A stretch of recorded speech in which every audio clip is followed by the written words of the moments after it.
Okay, folks. Hurricane Iselle, Molokai, Hawaii.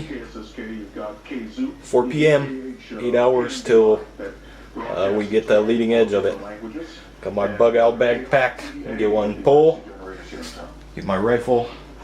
My bug out bag. Small tent, tarp, knife. You know, batteries, headlamp, food, bullets, hooks, line. I'm ready to go, folks. Here's my bug out chamber we got in here. Got my DeWalt battery operated construction radio. Ryobi light, 2 charge batteries. Get 3 charge for the DeWalt radio. Get my hunting aka rain jacket right here. Some heavy duty pants and some gloves.